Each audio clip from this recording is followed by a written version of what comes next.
welcome to Unexplored Mysteries. There's a chilling truth that many of us prefer to ignore. Some doors, once opened, can never be closed. What begins as a harmless curiosity can quickly spiral into unimaginable terror. I learned this lesson the hard way one fateful night when I made the grave mistake of reaching out to the spirits, believing I could handle whatever consequences might arise. It was a dreary evening, the kind that wraps around you like a thick fog, making the world outside feel eerie and remote. My friends and I had gathered for a sleepover, the perfect recipe for ghost stories and daring games. As the clock ticked towards midnight, the air crackled with excitement and just a hint of fear. That's when one of my friends, Sarah, suggested we try a seance. At first, we all laughed it off, but curiosity quickly got the better of us. Armed with a flickering candle, a makeshift Ouija board crafted from a piece of cardboard, and our naive bravado, we huddled around the table in the dimly lit room. The atmosphere was thick with anticipation as we placed our fingers on the planchette, the energy between us buzzing like static electricity.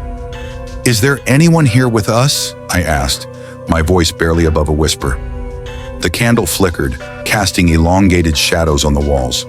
For a moment, nothing happened, and I felt a wave of relief wash over me. But just as I was about to dismiss the whole idea, the planchette began to move, gliding effortlessly across the board. "Yes," it spelled out, each letter sending chills down my spine. The thrill of the unknown rushed through me, but it was soon overshadowed by a growing unease. We were asking questions, and the responses became increasingly sinister. "What do you want?" one of my friends inquired, his voice trembling. The planchette spelled out, "Leave." Laughter erupted as we tried to dismiss it as mere coincidence, a trick of our collective imagination. But deep down, I could feel a shift in the atmosphere. The shadows grew darker, the air colder, and a palpable tension filled the room. Ignoring the warning, we pressed on, convinced we could handle whatever came next. It was at that moment we made the mistake of asking a question we had all been too afraid to voice. "Is there something you want to show us?" The planchette jerked violently across the board, spelling out "beneath." A wave of dread washed over me as I looked at my friends, their faces pale and anxious. Despite the fear creeping in, our curiosity kept us rooted in our seats. Finally, unable to bear the tension, we decided to take the seance to the next level. We all agreed to head to the basement, the very place none of us wanted to be.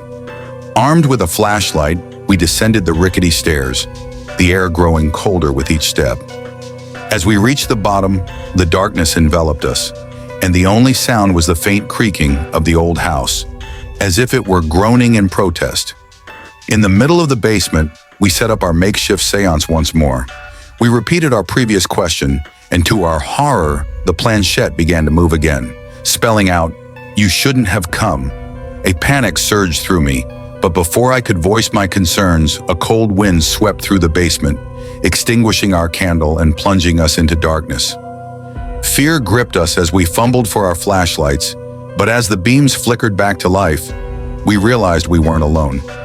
In the corner of the basement stood a dark figure, its features obscured by shadows.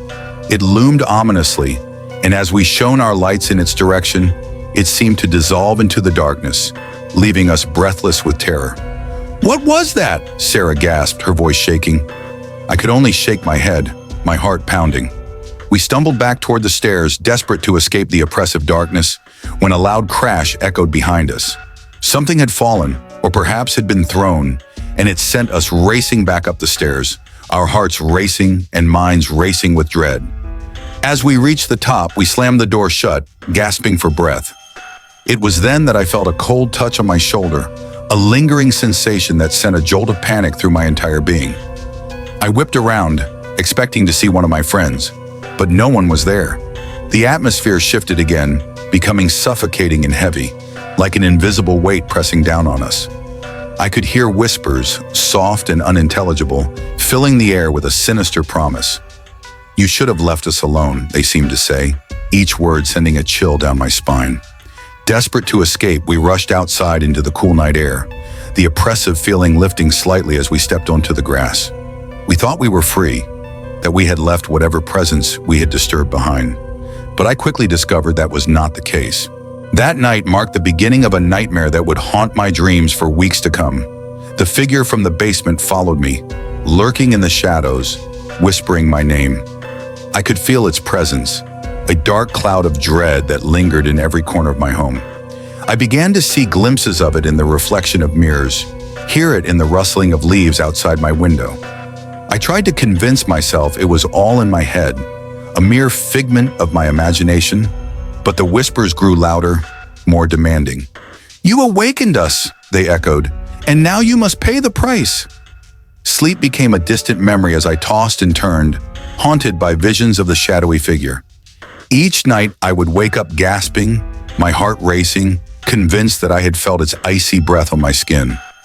Desperate for answers, I turned to old books about the occult, seeking guidance and a way to protect myself. I learned that once you invite spirits into your life, it can be nearly impossible to send them away. The only way to break the connection was to confront the spirit and apologize for the intrusion. With trembling hands, I gathered the courage to perform a banishing ritual, hoping to send the entity back to where it belonged.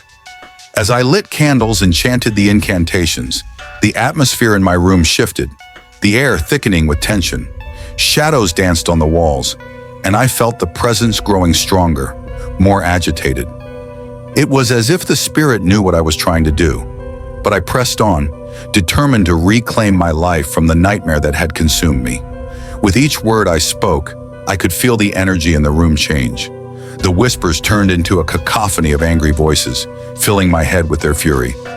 "You cannot escape us," they cried, and just as I reached the climax of the ritual, a deafening silence fell.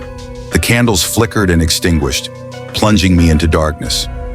In that moment, I felt a cold hand grasp my wrist, pulling me into the void. Panic surged through me, but I forced myself to remember why I was fighting. "I'm sorry," I shouted into the darkness, my voice breaking with fear. "I didn't mean to disturb you." Suddenly, the pressure released, and I was thrown back into my room, gasping for breath. The shadows receded, and a calm settled over me. The whispers faded into silence, leaving only a faint echo behind. I sat in the darkness, trembling, unsure if it was truly over. Though the haunting presence was gone, the experience left an indelible mark on my soul. I realized that some things are best left undisturbed, that the night holds secrets that should remain hidden. I learned that curiosity can lead to unforeseen consequences, and that once you call upon the spirits, you must be prepared to face the unimaginable. From that day forward, I vowed never to seek out the supernatural again. The darkness that once felt so inviting now seemed terrifyingly vast, a reminder of the consequences that can arise when we ignore the warnings of the unknown. Thank you for joining me in this chilling tale. If you've ever felt the pull of the supernatural, remember, some doors should never be opened. Don't forget to subscribe to Unexplored Mysteries for more stories that explore the boundaries between our world and the unknown.